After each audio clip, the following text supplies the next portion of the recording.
Yang ni nasi kenduri RM10 tu? Ya betul dek, nasi kenduri RM10 yang viral tu dek. Okey Kak, tunjukkan saya Kak macam mana RM10 tu. Okey, ini nasi. Nasi. Nasi kita boleh unlimited lah, tapi Unlimited? jangan membalik. Jangan membazir. Untuk Okey. seorang makan saja. Alright. Ini apa ni? Okey, ini daging gulai kawah. Gulai kawah. Ya. Panas-panas Panas. Kaji acar timun, ayam berempah, Ayam berempah. dalca juga dek. Dalca.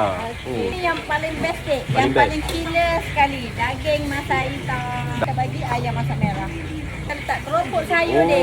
Okey Kak, lokasi? Hadapan dengan SMK Kajang Utama ataupun weh saja nasi kukus Kak Ma Kajang Utama. Jangan lupa waktu berniaga daripada 7 pagi sampai 10 malam. Kita buat tempat untuk kenduri tak? Okey, selain daripada tu, makanan ni ada sebenarnya sebagai food testing Kak Ma lah. Dekat-dekat nak puasa, nak bagi ke anak yatim ke, nak infak ke siapa-siapa ataupun nak kenduri kahwin, akikah, majlis buka puasa, semua Kak Ma buka. Kalau tak percaya dengan masakan, datang sini rasa dulu. Rasa. RM10. Oh, RM10. Okey, terima kasih Kak. Saya makan dulu. Okey.